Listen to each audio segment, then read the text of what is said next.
I, 28F, need to provide some background first. I met William, 30M, during our sophomore year in college. I was immediately drawn to him because of his ambitious nature and clear goals. We were both business majors. I was focusing on finance while he was doing general business administration. We started dating after being paired up for a group project, and everything just clicked.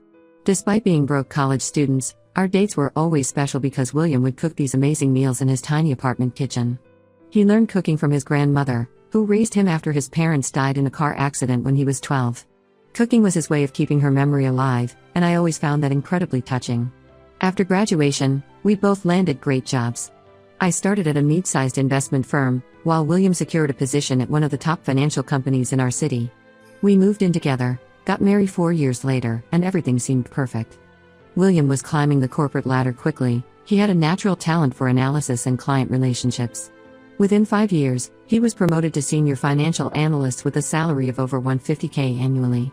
I was doing well too, having switched to a better firm 2 years ago with William's encouragement. Throughout these years, cooking remained William's passion. He would spend entire weekends meal prepping and experimenting with new recipes. Our apartment became the unofficial gathering spot for our friend group because everyone loved his cooking. He would host these elaborate dinner parties where each course told a story.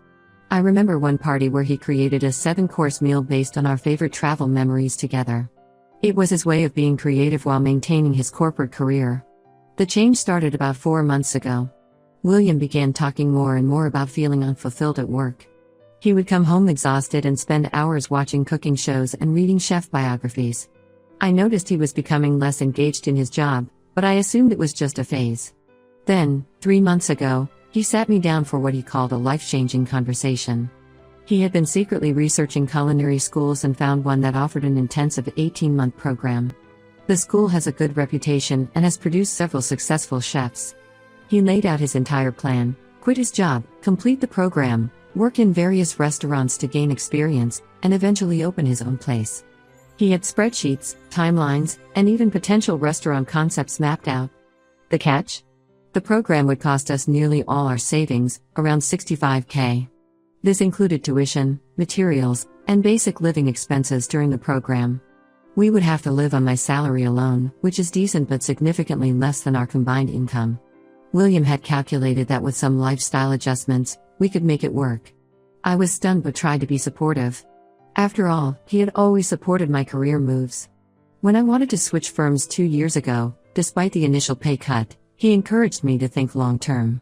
We spent weeks discussing the pros and cons.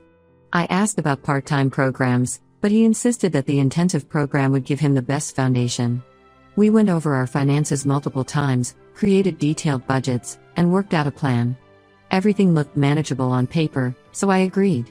The first month was actually exciting.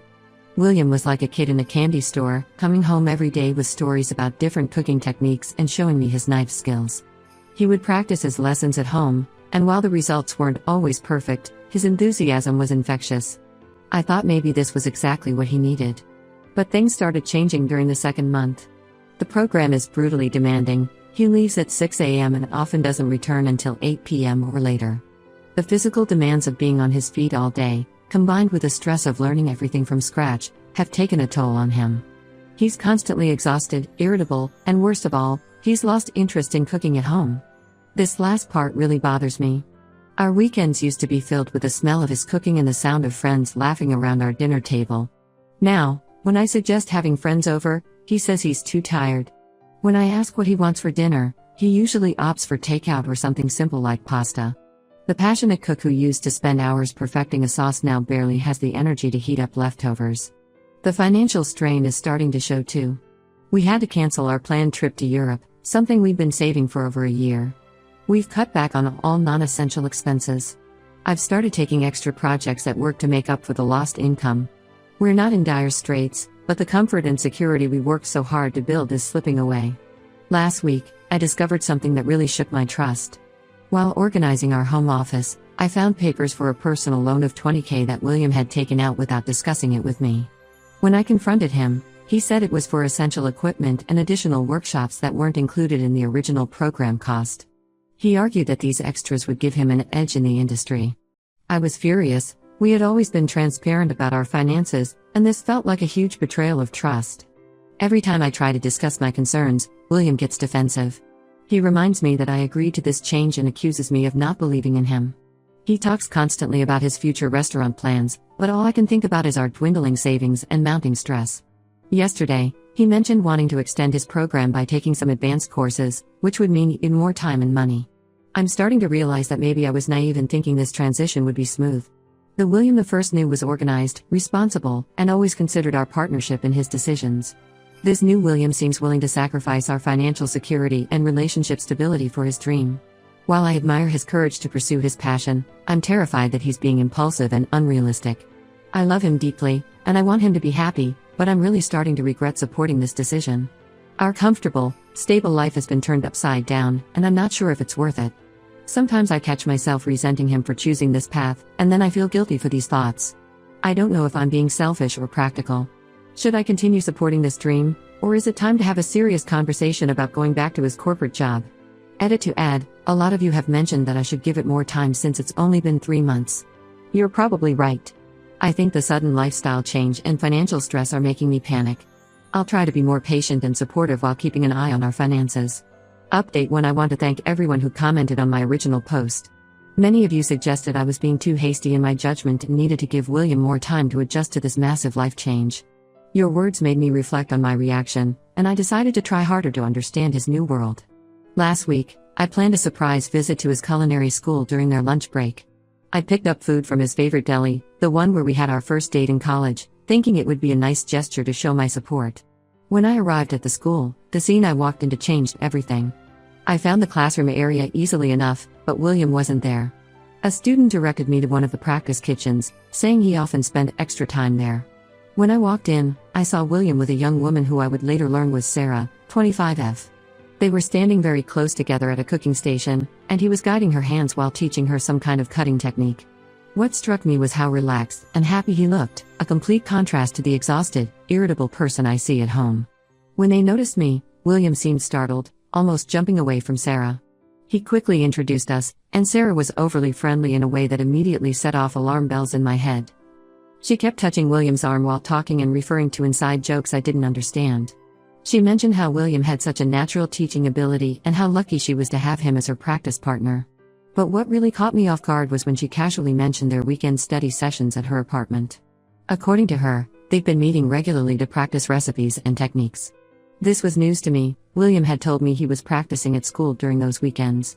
When I glanced at him, he was staring at the floor, refusing to meet my eyes. The ride home that evening was tense. When I finally brought up Sarah and the weekend study sessions, William became defensive in a way I've never seen before. He accused me of spying on him and said Sarah was just a dedicated student who needed extra help. When I pointed out that he had lied about where he was spending his weekends, he turned it around on me.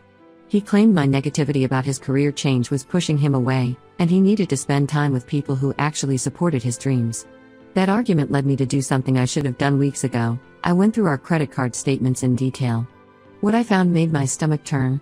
There were multiple charges from high-end restaurants and bars, all on weekends when he was supposedly studying at school. Some charges were from places across town, nowhere near either the school or Sarah's apartment. When I presented him with this evidence, his story changed. Suddenly, these outings were about networking and studying different restaurant atmospheres. He claimed it was essential for understanding the industry and building connections. When I reminded him about our tight budget and how we'd had to cancel our own dinner dates due to financial constraints, he exploded. "You just don't get it," he yelled. "This isn't about money, it's about learning and growing in my craft. You're trying to control every aspect of my new life because you're jealous I'm finally doing something I love." He stormed out and spent the next 2 days at his brother's place. During those 2 days, his brother Mark called me. Mark and I have always had a good relationship. He was even my confidant during the early days when William was planning to propose. But this conversation was different. Mark accused me of being controlling and said I was suffocating William's creativity. According to him, William had been crying on the phone, saying he felt trapped and misunderstood. This didn't sound like the William I knew at all. William came home after 2 days, acting like nothing had happened. He even brought me flowers and apologized for overreacting. But something still felt off. While doing laundry the next day, I found a small notebook in his chef's coat pocket. I know I shouldn't have looked, but after everything that had happened, I needed to know the truth. The notebook started innocently enough with recipes and cooking notes. But as I kept reading, I found personal entries that made my heart sink. There were passages about feeling trapped in our marriage and how Sarah awakened something in him. He wrote about how she sees him as an artist, not just a provider, and how she understands his soul in a way no one else ever has. There was even a list of pros and cons about various life decisions, including one labeled starting fresh. I put the notebook back exactly where I found it and haven't mentioned it. How can I? The William who wrote those words is a stranger to me. The man I married would never lie about where he was spending his time or money.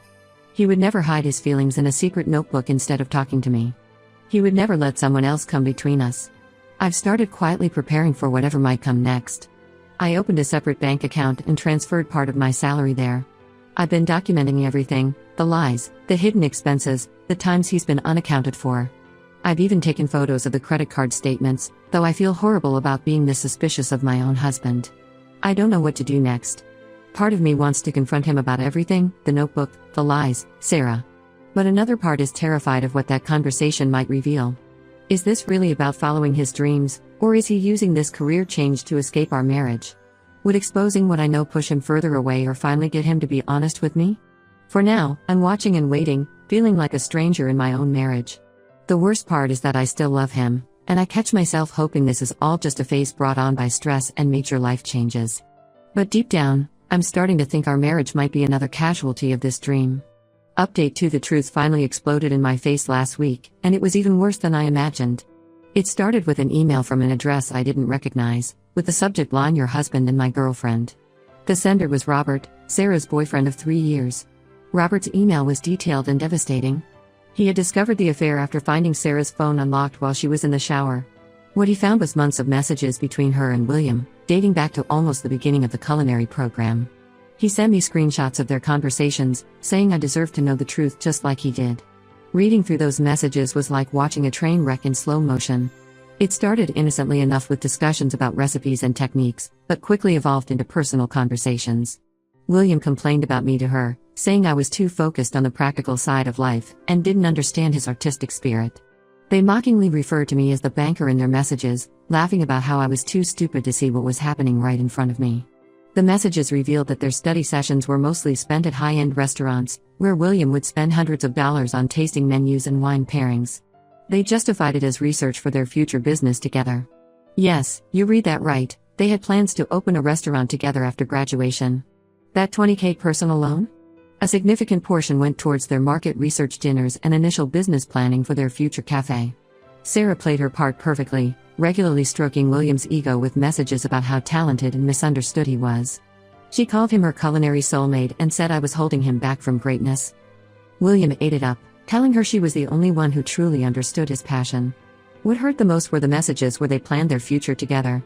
They had picked out potential locations for their cafe, discussed menu concepts, and even talked about what their life would be like once they could be together properly. William had written that meeting Sarah made him realize he had settled in our marriage. After reading everything, I felt physically sick.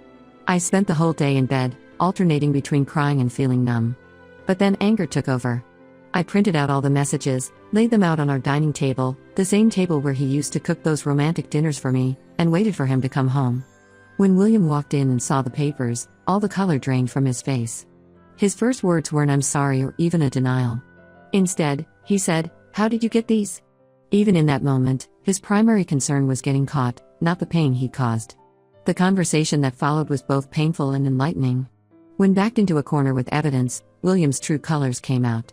He tried to blame everything on me. My focus on financial security had driven him to seek understanding elsewhere. He claimed the stress of his career change and my lack of support had pushed him into Sarah's arms. According to him, Sarah understood that sometimes you have to take risks and break rules to achieve your dreams. When I brought up the money, our savings, the loan, the credit card debt he'd racked up wining and dining her, he had the audacity to defend it as investment in his future. He actually tried to argue that the expensive dinners were necessary for understanding fine dining culture, and Sarah was just helping him navigate that world. The real kicker came when I asked about their business plans. Turns out they had already put a deposit down on a potential restaurant space, using part of that $20,000 loan. They were planning to sign the lease next month. William had even drafted resignation paperwork from the culinary program, planning to drop out and start renovating the space with Sarah. I told him to leave that night. He tried to argue, saying he could explain everything, that he was confused and stressed, that Sarah didn't mean anything. But when I threatened to call the police, he finally left. He's been staying with his brother, who, by the way, called me to apologize profusely. Apparently, William had painted a very different picture of our marriage problems to his family. The next few days brought a flood of messages from William. Long paragraphs about how sorry he was, how he lost himself, how he wants to make things right. He offered to cut all contact with Sarah, quit culinary school, even try to get his old job back. He sent mutual friends to plead his case, had his mother call me crying, and even showed up at my office with flowers. Security escorted him out. But I'm done. The trust is gone, and so is the respect. The man I married, the one who cooked me dinner in his tiny college apartment and dreamed of building a life together, that man doesn't exist anymore. In his place is someone I don't recognize, someone who could lie to my face, steal our savings, and plan a future with another woman while sleeping in our bed. Update 3. I promised this would be my final update, and honestly, it feels right to close this chapter of my life. The past 3 months have been a roller coaster of legal meetings, emotional upheavals, and major life changes, but I'm finally starting to see light at the end of the tunnel. The divorce proceedings are well underway. After my last update, William's attempts to win me back became increasingly desperate. He showed up at my workplace so many times that I had to file a complaint with security. He sent handwritten letters about how Sarah meant nothing to him, how she was just a symptom of his quarter-life crisis, and how leaving his corporate job had made him temporarily insane. He even dropped out of culinary school and begged his old company to take him back. They declined. Apparently, word had gotten around about his dramatic exit and the whole chef dream fiasco. The karma train hit pretty hard. Sarah, the supposed soulmate who understood his artistic spirit, ended up leaving both William and Robert for another classmate at the culinary school. According to mutual friends, she has a history of this behavior. William was actually her third married man at the school. When William discovered he wasn't special, that he was just another notch in her belt, he had a complete meltdown. He drunk called me at 2 a.m., crying about how he destroyed his life for someone who saw him as just another conquest. The financial aftermath has been messy. Besides the $20,000 personal loan, I discovered he had opened 2 credit cards I didn't know about and maxed them both out, mostly on expensive restaurants and gifts for Sarah. The total damage is close to $45,000. Thankfully, my lawyer is a miracle worker. Since all the debt was in his name and we could prove he incurred it while carrying on the affair, I'm not liable for any of it. The judge was particularly unimpressed by the evidence of him spending our savings on another woman. I've moved out of our apartment and found a smaller place closer to work.